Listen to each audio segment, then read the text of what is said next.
maestro o maestra mao ang ginikanan sa eskwelahan.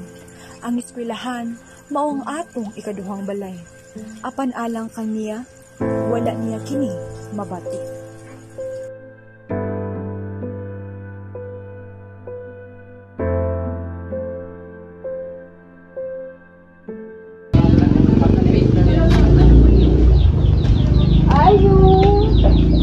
Ngayong buntag, ikaw na ba si Mia? Kumusta naman ka? Pwede ka na mo ma-interview karon? Kini si Mia, usa ka 17 anyos nga babayi nga adunay hilom nga kusog apan nagdala og istorya nga lisod isaysay. Usa ka biktima pero usa-usab ka survivor. Kung kaya na nimo, pwede ba nimo isulti kung isa ang mga nahitabo? Trabaho ko sa balay sa akong istro. Akong tuyo ay makatabang sa akong pamilya pero sa kaadlaw. Iabuso ko niya. Kaya akong gilapton.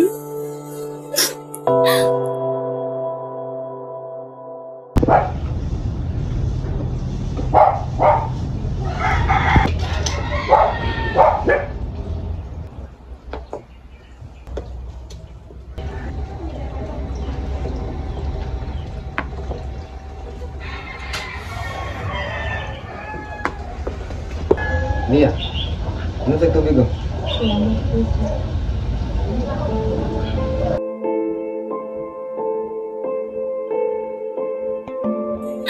Nakakasabot sa anak ko kung sundin na halo ko nga wala mo tuon ako. Ayaw na! Ayaw na!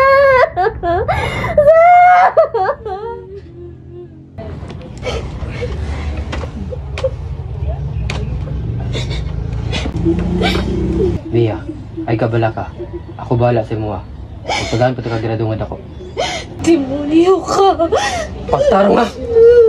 Nabi ako yung video. Ako itong i-post sa dark web.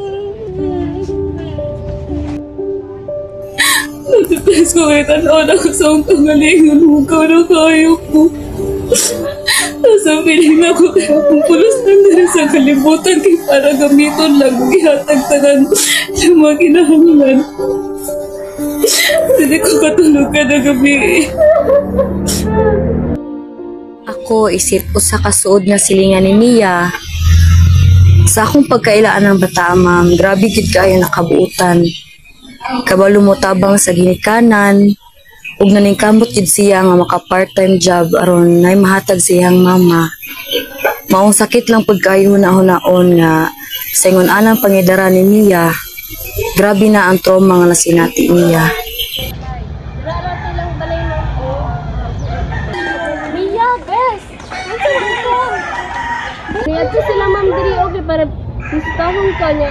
Naunsa na daw ko kay wala kay eskwela. I love that Mia.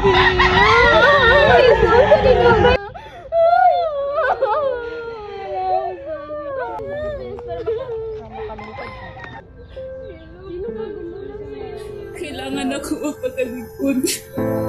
Dili lang para sa mga kaugaligod, kundi para kung sa upang nga sakitan. Wala pa nadunggan ng ilang mga tingog. Nasakitan ko. Pero gusto ko hustisya. Para lang po sa ibang pang mga biktima.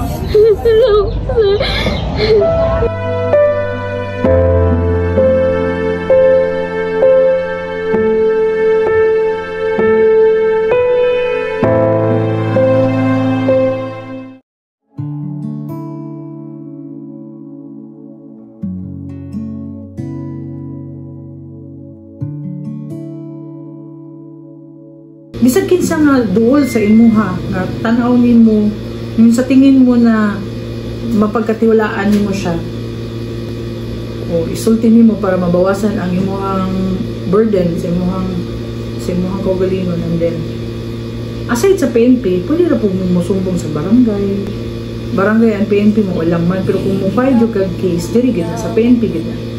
Napalata